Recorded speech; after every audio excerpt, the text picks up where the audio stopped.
Raylan had taken another walk around the house.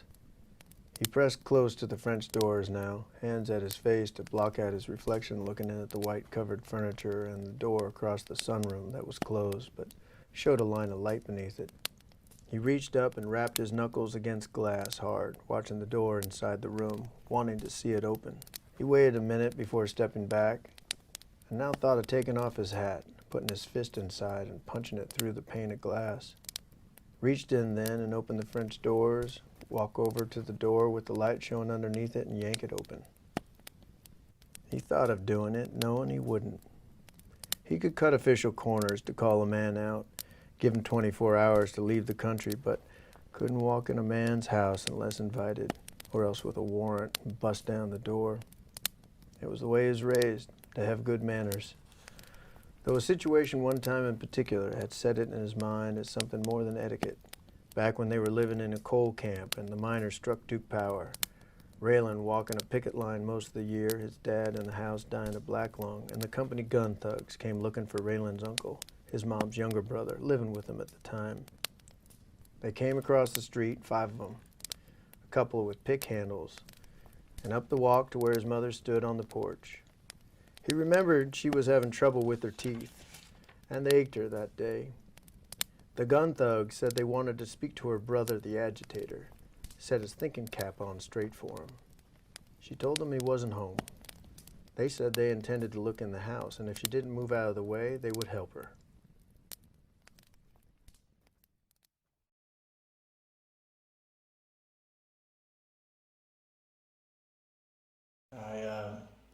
I love Elmore's work, and it was always an honor and a pleasure spending time with him. This is from Swag. Frank Ryan's 10 Rules for Success and Happiness were written in blue ink on 10 cocktail napkins from the Club Bouzouki, the Lafayette Bar, Edjo's, and a place called the Lindell AC.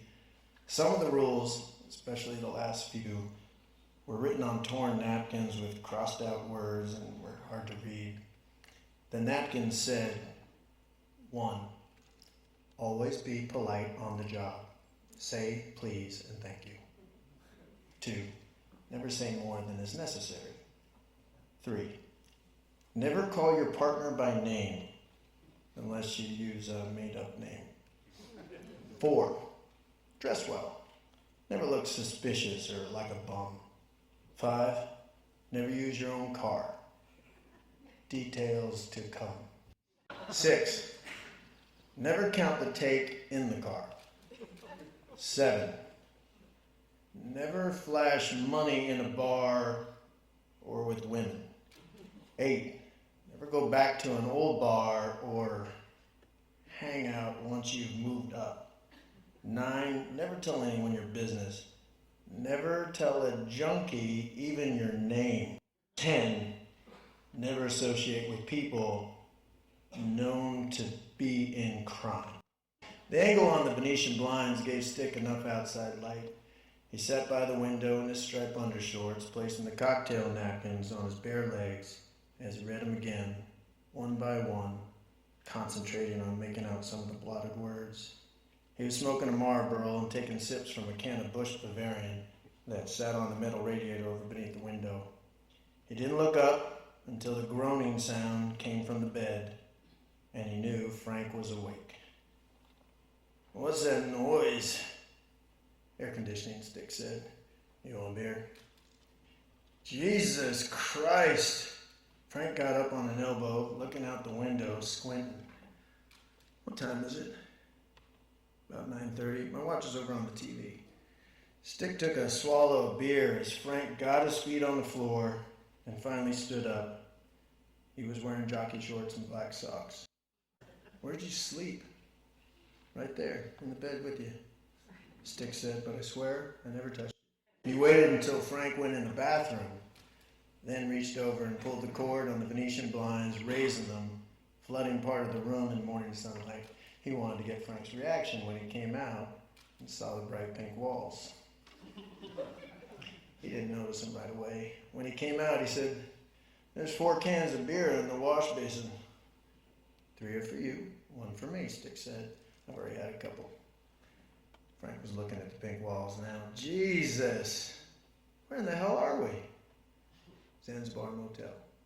You're about 1.5 miles from where you work. You can walk it if you want.